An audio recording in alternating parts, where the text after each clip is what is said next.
The best way to make progress on your 2024 plans is to set up a short-term plan that you can start executing today. It's time to plan and get organized for the first quarter of 2024. I'm going to walk you through my quarterly plan, and I'm also going to share with you 7 science-based reasons why you should be doing quarterly or semi-regular life planning. But first, if we haven't met yet, hi, my name is Jay. I'm a licensed clinical psychologist and behavioral scientist who explains science-based strategies for better daily living. Since this is quarter 1, I'm going to start with my big yearly goals, and I'm going to break those down into smaller quarter 1 goals. Science-based reason number 1. Science has shown that clarity is vital to goal attainment because it helps you understand what you're trying to do, and more importantly, it helps you break down the goal into smaller attainable steps. I break down my goals into 2 buckets: achievement goals, which are goals that have a specific end in mind, and habit goals, which involve doing something consistently over time. I have 8 achievement goals for this year. Those are 52 YouTube videos, having a 30-day rolling average weight of 135 pounds, that's about 18 pounds less than I weigh right now. The development of a routine at the beginning of every smaller portion of the year. I plan my year in quintiles, and if you're interested in why I do that, you can check out this video right here where I talk about why I break up my years into 5 parts rather than 4. I want to update my 1-year financial plan as well as my 5-year long-term financial plan. I want to take 1 Japanese class, 1 videography class, I don't know why that word is so hard to say, 1 videography class, 1 class to improve my video making skills.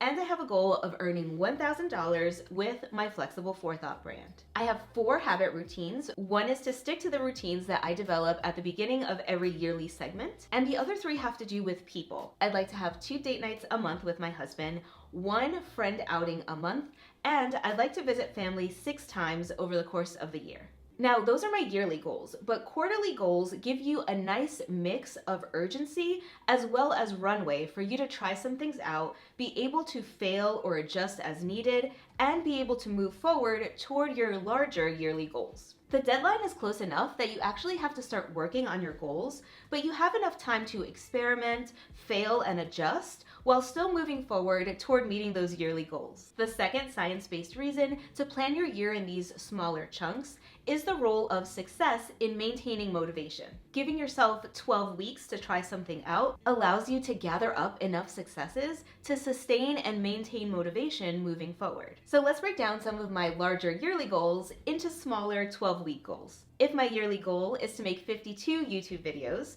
over the course of the next 3 months, I should make 13 videos. Developing a routine for the first quarter is actually an achievement goal, so it's just a one-time thing that I have to do, so I have to schedule in actually writing out my ideal week. In scheduling that ideal week, I could also schedule some of my habit goals, which include 2 date nights with my husband, 1 friend outing, and potentially a visit to family. For my weight loss goal, I'm actually not going to have a number of pounds that I want to lose this quarter, and we'll talk more about that later. But a quarterly goal that I do have is to monitor my food intake. And tracking, or what psychologists call behavioral monitoring, is actually the 4th science-based reason why quarterly planning helps you achieve your yearly goals. Behavioral monitoring includes systematic observation and documentation of your behavior. Individuals become more conscious of their behavior and the impact of those behaviors, leading to increased motivation and engagement in the change process. So behavioral monitoring and tracking is part of my quarterly goals. Although food tracking and behavioral monitoring is specific to my weight loss goals, I'll be tracking all of my goals moving through quarter 1 because according to goal setting theory, feedback on goal progress is essential to goal attainment. And as we talked about earlier in the video, tracking your progress helps you make micro adjustments as you move toward your larger goal. Now, the type and frequency of tracking varies depending on the nature of the task. I'm going to borrow some terms from the business field as well as the field of industrial organizational psychology. I like to look at behavioral monitoring and goal tracking as leading and lagging measures. As a leading measure, behavioral monitoring allows you to understand predictive indicators. They're measures of things that can influence or drive the desired outcome. They provide early signs of how well you'll do at achieving your goal. And since they're focused on behaviors or actions that can directly impact your outcome, they're generally controllable and actionable. So in my example, calorie tracking or tracking my food intake is something that's controllable and actionable, and it's going to give me some early indications of whether or not I'm going to meet my weight loss goals. When you're measuring goal performance, you're actually measuring what's called a lagging measure. Lagging measures tell you how well you've already done, and they're useful for comparing your performance over time and necessary for knowing when you've actually achieved your goal. So tracking your weight over time tells you how good you've done at maintaining a caloric deficit, and it also tells you when you've hit your target weight. Let's look at how this applies to my Q1 goals. For my 13 YouTube videos, I'm going to be using a lagging measure because I'm just going to be tracking whether or not I've posted the video. This year, I'll be tracking my YouTube videos in my B6 Sterling Ink Common Planner. My second quarterly goal of developing a routine for the first quarter of the year is a one-time deal. So it's a yes or no lagging measure. But I'm also going to be monitoring whether or not I'm keeping up with the habit of actually following my routine. I'm using the planner to document whether or not I actually did what I said I was going to do in my weekly routine. Quick test. Is that a leading measure or a lagging measure? Let me know in the comment section down below. If you said lagging measure, you are correct. Because although I'll be forward planning what I'm supposed to be doing that week, I'm only going to be documenting whether or not I already did it, which is a lagging measure, which tells me how well I did in the last week at following that routine that I set. I'll also be tracking my social schedule the same way by identifying whether or not I actually went on date nights, went out with my friends, or actually made any visits to my family. I'll actually be integrating the sixth science-based strategy for goal attainment by using implementation intentions. Implementation intentions help you move from having a dream goal to having actionable steps toward making that goal. But what's special about implementation intentions is that you start actually making a plan for how to get to those goals. And when you think about the plan, you also think about things that might disrupt the plan or barriers that you might have trying to implement that plan. For example, if I'm trying to go out with my friends, a step point might be, who am I going out with?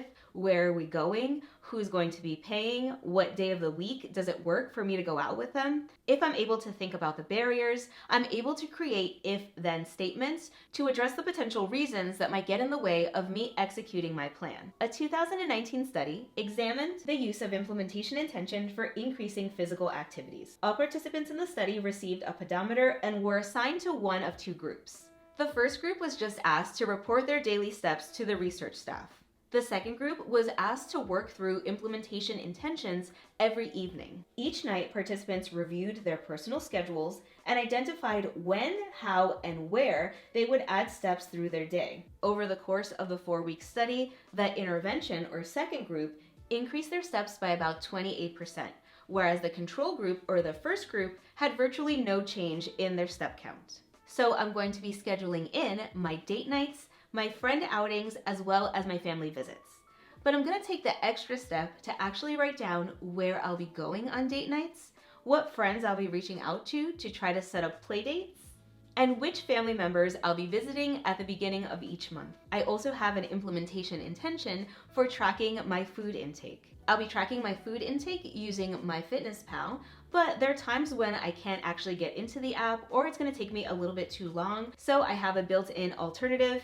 If I can't reach my app or it's too difficult to get into it, I'll be writing down what I eat into my bullet journal using a specific icon. And later I can come back and put that into MyFitnessPal. Now, you might have noticed that I'm not planning anything for Q1 related to my 1 or 5 year financial plan. I'm also not planning anything related to the Japanese lessons or to the lessons on how to improve my videography. There's also no mention of how I'll be earning money with my side business.